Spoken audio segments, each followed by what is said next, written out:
రామ రామ రామ రామ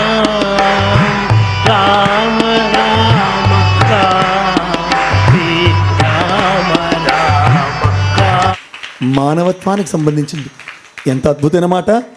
అటువంటి సాధ్వీమణి అయినటువంటి సీతమ్మవారు తీసుకెళ్ళిపోయారు. ఎవరు తీసుకెళ్ళిపోతున్నారండి? అరే మళ్ళీ రావాలి ఫ్లాష్. ఎవరు తీసుకెళ్ళిపోతున్నారండి? ఇక్కడ ఇందాక చెప్పాను, లవణాసురుడు ఏం తినడం వల్ల చచ్చాడండి? వాడికి మాంసం అంటే ప్రీతి, దాన్ని వదలలేకపోయాడు. వరాన్ని కూడా పక్కన పెట్టేశాడు, మాంసం కోసం పరిగెట్టాడు. అరే మనం రామాయణం చూసి నేర్చుకోవాలి కదా అండి.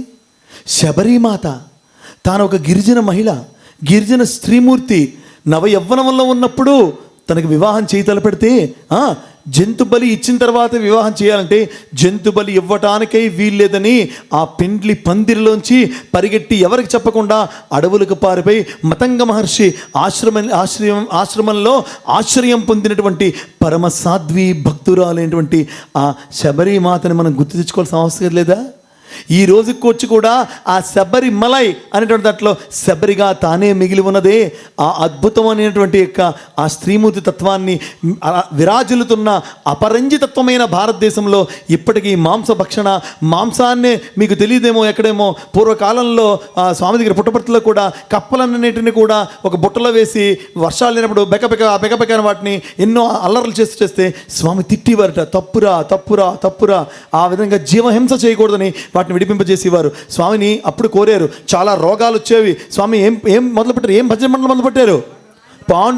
పాండురంగ భజన మండలి లేదా పండరి భజన మండలిని మొదలుపెట్టారు. ఆ చుట్టుపక్కల ఎవరికి వ్యాధులు వచ్చినా, ఎవరికి బాధలు వచ్చినా, ఎవరికి కష్టాలు వచ్చినా, ఏ గ్రామంలో అంటు వ్యాధులు వచ్చినా ఈ చిన్న పిల్లల్ని పిలిచి సత్యమ్మ ఊర్లో భజన చేయవా, స్వామి భజన పాడితే అక్కడ వ్యాధులు పోయేవి. స్వామి నామమే సర్వ శుభదాయకము, స్వామి నామమే సర్వ ఔషధము, స్వామి నామమే సర్వ సంజీవిని, స్వామి నామమే సర్వము, స్వామి నామమే సత్యము, స్వామి నామమే సర్వస్వము, స్వామి నామమే వైభవము, స్వామి నామమే అనంతము, స్వామి నామమే అఖండము, స్వామి నామమే అపూర్వము.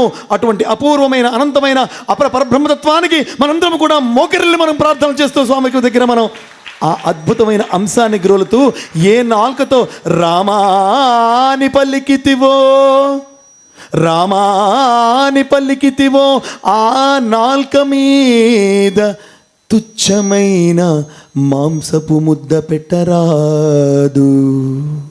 గుర్తుంచుకోవాలి జీవితంలో.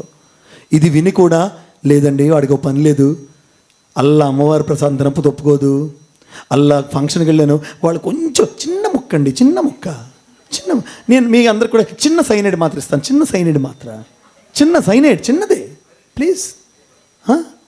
అరే ఒక ప్రామాణికతో కూడిన భక్తి మనం ఆచరించదు అట్లా అండి. అందుకే స్వామి చెప్పారు ఇప్పుడు చాలా బాగా, ఆ సీతమ్మ వారిని రావణాసురుడు ఎత్తుకొని వెళ్ళిపోతూ ఉంటే, అంటే ఇక్కడ నాన్ వెజ్ తినకూడదు, తింటే లవణాసురులు చేస్తావు, దీంట్లో డౌట్ లేదు. ఇంకా అంతకన్నా నేను చెప్పకూడదు డైరెక్ట్గా, క్షమతవ్యుణ్ణి. ఓకే, ఏమనుకోవద్దు. అంటే ఇంట్లో వాళ్ళకి వండాలండి, వండేయండి, వండేసి వాళ్ళు నెత్తి మీద పోసేయండి, మీరు మాత్రం తినకండి. ఎక్కడికైనా ఎవరైనా బలం చేసి డాక్టర్ ఈ ఎగ్ చాలా మంచిదండి, ఎగ్ కన్నా పెగ్గ కూడా మంచిది తీసుకోండి, కాదు కదా. అంటే మనకు కొన్ని నచ్చిన వాటికి మన రూల్స్ అన్నీ మనకు అనుగుణంగా మారిపోతాయి. అమెండ్మెంట్లు నో. సత్యసాయి మన ఎవరో నాకు చెప్పారు, ఏమండి మరి కాఫీ టీలు మరి పెడుతున్నారండి పుట్టపర్తిలో కనుక నీకు ఏదైనా పెట్టారంటే వడ్డించారంటే అది సాత్వికమే. నువ్వు పెట్టమన్న పుట్టపర్తి క్యాంటీన్లో. ఏమండి తిరుపతిలో క్షేత్రంలో ఆ వెంగమాంబలో ఉండేటువంటి దాంట్లో నాన్ వెజ్ పెట్టమనండి. నో.